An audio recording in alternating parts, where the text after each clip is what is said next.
Okay, so now we're gonna continue with visualization of data in Python. So now we're just gonna do two more examples to this tutorial. The first one is a scatter graph. So we're gonna do the same thing as we did before.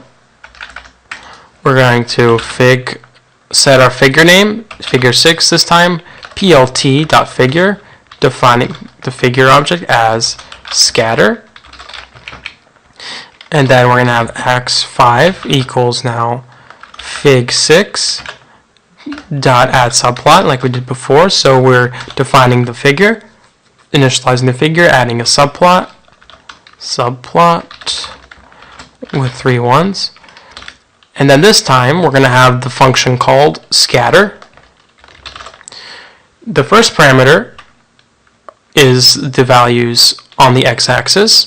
So our first parameter is -1, 0, 2, 3, and 5.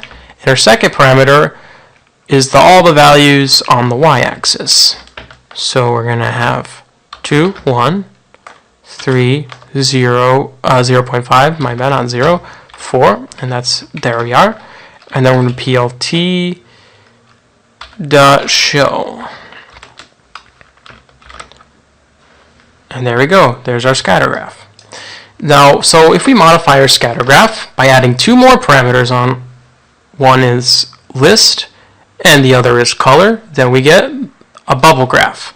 So we're going to do the following. So we're going to have a list here. So here we go. 120, 200, 300, 150, and 30. And then we're going to have the colors of each bubble, red. You can do it with letters, R for red, G for green, and you can also use the hexadecimal values. In quotes, single quotes, hashtag BCDFF0. This is that hex value. You don't have to do it like this. This is just more technical and more specific way of doing things. BB5500. So to recap, values on the x-axis is the first argument. The second argument, parameter or argument, whatever you call them. Second parameter is the value on the y-axis. The third parameter is the bubble widths, and the fourth parameter is the bubble colors. And then we're going to show this. As you can see, we got bubbles now. Now we can play with this. Let's make this 1020. See, it gets bigger. Let's say 2,000, 3,000, 1,500, and 300. So you can play around to get bigger bubbles. Alright, let's put that back to normal. Alright, so our last example is the pie chart. So figure 8 is going to be equal to PLT. This time it's a pie chart, so the same thing as before, just now it's saying pi. And now we have a parameter. We're gonna have a variable called sizes, and set the various sizes of the portions of the pie chart. So 55, 50, 44, and 36. And then we're gonna have the labels for each one. We're going back to the basketball example with the basketball players. So we're gonna have Wade, James, Kobe, and Curry. And then we're going to have explode parameter, keep saying parameter, a variable called explode, which is going to have the values 0, 1, 0.1, 0, 0, 0. So it'll be a series of numbers like this.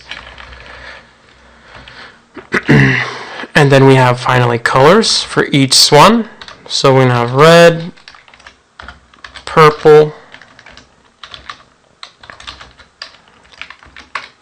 and then we're going to have yellow, then finally, oops, I should put that in quotes, yellow and blue.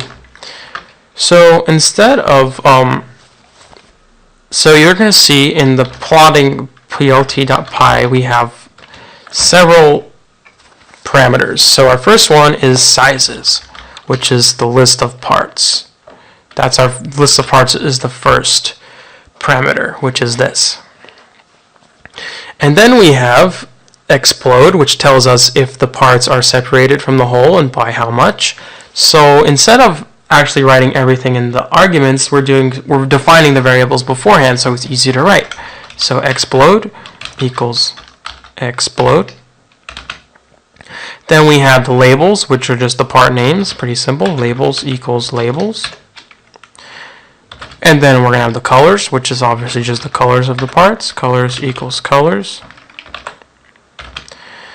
And then we're going to have auto PCT, auto, not all caps, auto PCT with, that's not right, auto PCT, which sets the format to the output in percentages. So we're going to do the following in quotes. So percentage sign 1.1 F percentage sign. 2 percentage signs, my bad.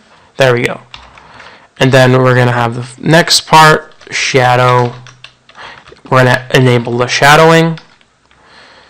And then the starting angle, start angle equals 140. And then finally, we're going to have PLT axis equal. If you want to look in the details for this, you just refer to the documentation for this library, and finally shell. And we had the bubble graph from before, and colors. I had colors, color, not colors.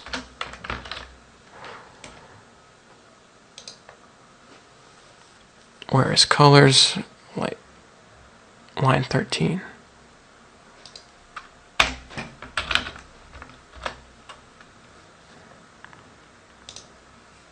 Blue is not defined. Oops, I see I keep running into mistakes here. My mistake. My bad. I'm sorry, guys. Alright, so here we go. Oh, there it is. So we had the shadowing. So let's demonstrate what we had here. So in the pie chart, we have the sizes. We have the explode, which is the separation from this explode, 0.100. So these aren't apart. This one is. And we have the labels, their names. We have the colors. We have the percentages displayed. And we have the shadowing. And we have the starting angle, which is a little tilted. So, and these diagrams are the most commonly used in data analysis. So all the ones we did from the last tutorial and this one. For those of you who are interested in visualization, you can search more about Seaborn, Bokeh, MPLD3, and PyGal libraries on your own in your free if you're interested. And that pretty much concludes this tutorial.